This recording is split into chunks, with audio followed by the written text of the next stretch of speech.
Еще раз хочу обратить внимание на то, что есть конкретная привязка массовых отравлений к началу работы подрядчика. Может быть, это и является причиной того, что у нас этот муниципальный контракт из года в год вообще все покрыто тайной. Пока спецавтодор этим занимался, это было более-менее как-то открыто. Как только стали сторонние организации этим заниматься, это просто какой-то, я не знаю, это вообще мрак просто какой-то. Знаете, как умирает собака? В течение 2 минут. Она в полном сознании, она просто не может дышать и умирает мученической смертью. На это страшно смотреть. Если уж усыплять собак, то тогда надо усыплять их средствами, которые не приносят собаке мучения. Без усыпления, к сожалению, мы не обойдемся. Это не первый день и не первый год такая ситуация, что животных убивают прямо на месте. Это факт. Последний факт был час назад в аэропорту. Подрядчик, который занимается сейчас выполнением муниципального контракта, на мой взгляд, обязан свою деятельность каким-то образом все-таки предоставить под общественный контроль. Я владелец хаски, именно тех 3 хаски, которые пострадали от яда, и я потеряла своего кобеля. Чемпиона всего на свете. Что мне делать? Как мне быть? И я сейчас залезаю в кредиты, чтобы купить подальше от этого гиблого города дом какой-нибудь, и чтобы мои собаки были защищены как-то. Если мы элементарно каждый бак накроем крышкой, мы большой процент фактора, который является присутствием собак на улице, мы его уберем. Во многих городах действует программа по стерилизации. Собак стерилизуют, делают отметки, что она стерилизованная, здоровая, их отпускают. Помечают их. Их помечают, да. И понятно, что они уже не приносят приплод, и через какое-то время просто популяция уменьшается в городе. То есть можно так попробовать. Да. Естественным способом они не плодятся, не размножаются. Меньше Более того, агрессии. да, они не агрессивные после стерилизации, они абсолютно спокойные, живут себе во дворах, как и до этого, в принципе, жили. Нам в ЕДТС приходят жалобы о стаях безнадзорных собак и о покусах через день. А мы все вынуждены со всем этим работать. Если стерилизация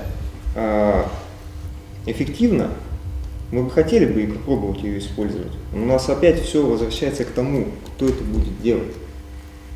У нас ловить собак некому, а те, кого мы находим, делают это с нарушением.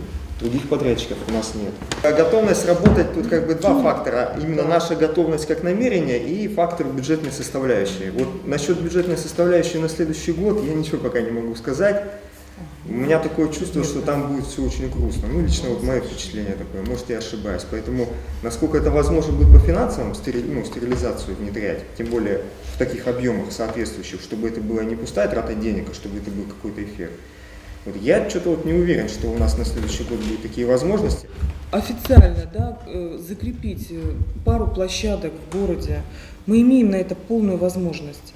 Огородить их сеткой, и дать возможность собаководам-любителям спокойно выгулять свое животное без замечаний, без того, чтобы они мешали детям, бабушкам, дедушкам, нелюбителям животных и прочим категориям людей. Давайте, есть предложение, хорошо, есть у нас один такой приют, вы говорите, дать помещение. Оно, допустим, есть, пусть это частное, но тем не менее оно есть, да? А почему? Давайте организуем на его базе с вашей помощью. По поводу кормления. Так если мы будем их там постоянно держать, давайте там стерилизовать будем и отпускать их. Мы не можем распоряжаться. Они чужим имуществом, непригодные, во-первых. Там есть хозяин, во-первых. Это его имущество И его собаки на данный момент. Поэтому мы распоряжаться не можем. Во-вторых, Давайте с ним встретимся, может он готов будет принять наше предложение. Да не готов, мы уже встречались 150 И раз. он не хочет их стерилизовать и не хочет отпускать. Только вопрос помещения, решим мы этот вопрос. Федор Дмитриевич, помещение Того коммунальное. доканал базу не знает, куда деть. Мы отдадим, пожалуйста, заберите.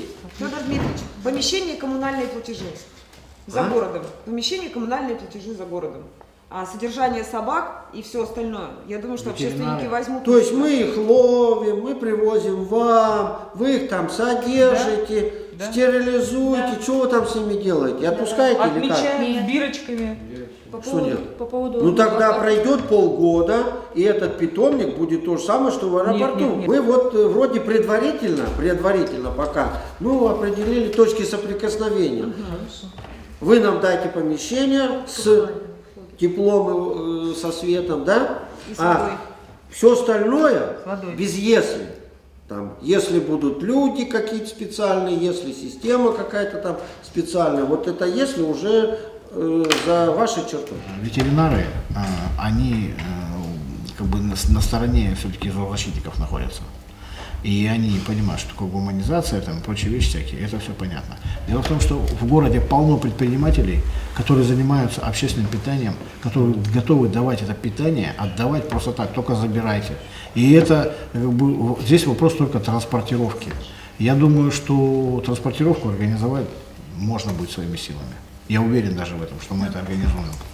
Это второй вопрос, самый важный, да, питание.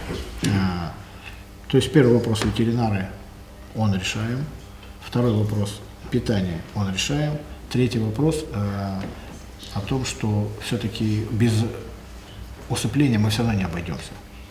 Потому что, понятно, да, есть категория животных, которые придется усыплять в любом случае. Насчет помещений, я думаю, что есть определенные варианты. Ну, то, что я сказал, это Озерный, допустим, в районе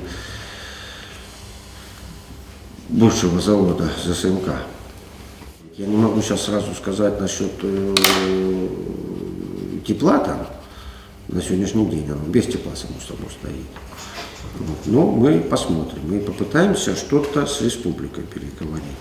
Ну а дальше тогда, может быть, мы с вами оформим все это каким-то образом документально, типа соглашения, где будут определены, ну как сказать, обязательства, что мы, что вы, что мы, что вы.